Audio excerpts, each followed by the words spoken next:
मनुष्य का भाग्य कब लिखा जाता है? क्या आपका भाग्य पहले से लिखा है? यह सवाल हर किसी के मन में आता है। इस वीडियो में हम भाग्य और पूर्व निर्धारण के सिद्धांतों पर चर्चा करेंगे। क्या यह सच है कि हमारा जीवन पहले से तय है?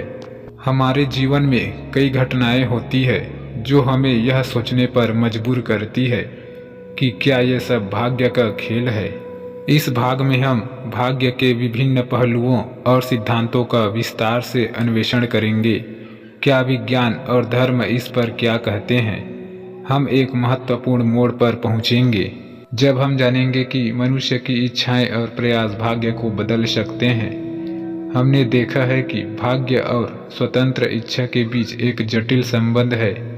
क्या आपका भाग्य वाकई पहले से लिखा है? अगर आपको यह वीडियो पसंद आया हो तो कृपया हमारे नए वीडियो देखें और अपने विचार हमें कमेंट में बताएं। साथ ही हमारे चैनल पर पहली बार आए हैं तो चैनल को सब्सक्राइब कर बेल आइकन को ऑल पे प्रेस कर ले। तो चलिए दोस्तों, बढ़ते हैं वीडियो की ओर। नमस्कार दोस्तों, स्वागत है आप सभी का एक बार फिर हमारे YouTube चैनल ज्ञान गंगा सागर में। इस वीडियो में हम भाग्य और पूर्व निर्धारण के सिद्धांतों पर चर्चा करेंगे। क्या यह सच है कि हमारा जीवन पहले से तय होता है? हमारे जीवन में कई घटनाएं होती है जो हमें यह सोचने पर मजबूर करती है कि क्या ये सब भाग्य का खेल है। कभी कभी हमें लगता है कि हमारा जीवन पहले से तय है और हम केवल उसका पालन कर रहे हैं, लेकिन फिर कुछ मौक़ों पर हमें लगता है कि हमारे पास चुनने की आज़ादी है और हम अपने जीवन का रास्ता खुद चुन सकते हैं। हमारे जीवन में कई घटनाएं होती है, लेकिन क्या हम इन घटनाओं से सीख सकते हैं और अपने जीवन का रास्ता बदल सकते हैं? क्या विज्ञान और धर्म इस पर क्या कहते हैं? विज्ञान का कहना है कि हमारा जीवन पूरी तरह से नियमों से चलता है और हमारे पास कोई चुनने की आज़ादी नहीं है।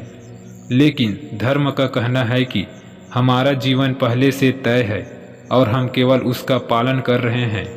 सबसे पहले भाग्य का सही मतलब समझना चाहिए। संसार के सभी जीव मात्र को अपने जन्म से लेकर मृत्यु तक जो भी संयोग या प्रसंग का घटना उस जीव को भुगतने को आती है, वह सारा कर्म फल है। उसे भाग्य बोलना है तो भाग्य भी बोल सकते हैं। यदि संयोग सुखदायी होता है तो सद्भाग्य, और यदि संयोग दुखदायी होता है तो दुर्भाग्य या कम नसीब। दोनों तो कर्म फल ही है। अब कर्म फल है तो कर्म बीज भी होना ही चाहिए।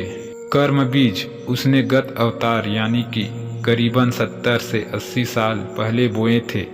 यह काल परिपाक काल कहा जाता है। उदाहरण के तौर पर समझिए, यदि आज हम आम खाकर उसकी गुठली जमीन में बो देते हैं तो उसका पहला फल कैरी 4-5 साल बाद ही मिलेगी। ठीक वैसा ही कर्म बीज और कर्म फल का हिसाब रहता है। अब देखते हैं कि कर्म बीज कैसे बोया जाता है। जीवात्मा में 2 तत्व होते हैं, आत्मा और शरीर। आत्मा का कार्य सिर्फ ज्ञाता दृष्टा मतलब देखना और जानना है, और शरीर का कार्य हलचल करना है। शरीर भी स्वतंत्र कार्य नहीं कर सकता, वह एक शक्ति के अधीन कार्य करता है। अब आत्मा और शरीर का पास पास रहने से भ्रांति से तीसरा यूं ही खड़ा हो जाता है, जिसे अहम कहा जाता है। इस अहम में आत्मा का ज्ञाता दृष्टा का गुण है। वह सिर्फ मानता है कि मैं जानता हूँ या मैंने जाना, और मैं देखता हूँ या मैंने देखा। उसमें शरीर का कार्य करने का गुण भी है। वह सिर्फ मानता है कि मैं करता हूँ या मैंने किया। हकीकत में आत्मा और शरीर बिल्कुल जुदा ही है, लेकिन अहम खड़ा हो जाने से उसे भ्रांति हो जाती है और भ्रांति से उसमें कर्ता भाव आ जाता है। शरीर के सारे कार्य को कर्ता भाव से वह मानता है कि मैंने किया। यह कर्ता भाव ज्यों ही हुआ, ठीक उसी वक्त कर्म बीज बोया जाता है। किसी का अच्छा किया या किसी को सुख दिया तो सत्कर्म बीज, और किसी का बुरा किया या किसी को दुख दिया तो दुष्कर्म बीज बंधता है। जिसका फल उसे अगले अवतार में भुगतना होता है। सत्कर्म का फल सुख और दुष्कर्म का फल दुख भुगतना होता है। तो इस तरह से अपना भाग्य लिखने वाला कोई और नहीं, वह खुद है। मतलब जो कर्म बोता है वह ही कर्म फल भुगतता है। अब आत्मा तो कर्म बांधता है नहीं, पर अहम कर्म बांधता है। भ्रांति से तो भुगतता भी वह ही है। भ्रांति कैसी? तो दरअसल मैं कौन हूँ वो ज्ञान न होने से सारी समस्या है। मनुष्य का जन्म के पश्चात जो भी नामकरण लोगों द्वारा नाम दिया होता है, उसी को खुद की पहचान स्व की अज्ञानता वश स्वीकार कर लेता है।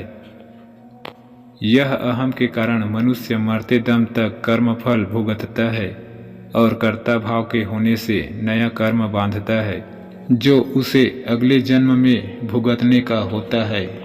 यही सिलसिला जारी रहने से 84 लाख योनि में जन्म मरण का चक्रव्यूह में फंसा रहता है।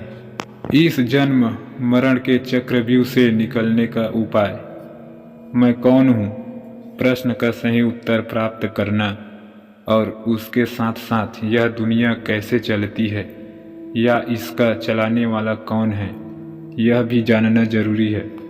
यह ज्ञान सिर्फ आत्मज्ञानी द्वारा पा सकते हैं। ऐसा आत्मज्ञानी जिसे आत्मज्ञान हो चुका है, उपरोक्त प्रश्न का उत्तर मिल चुका होगा और अन्यों को भी आत्मज्ञान कराने के लिए हमारे इस वीडियो को अधिक से अधिक शेयर करें। हम उम्मीद करते हैं हमारे यह वीडियो आपको पसंद आया होगा। वीडियो पसंद आया तो वीडियो को लाइक कर दे। अगर आपको इसी तरह का वीडियो देखना पसंद है तो हमारे चैनल को सब्सक्राइब कर बेल आइकन को ऑल पे प्रेस कर दे, क्योंकि मैं आप लोगों के लिए इसी तरह का वीडियोस बनाता रहता हूँ। तो मिलते हैं अगली वीडियो में एक नया टॉपिक के साथ।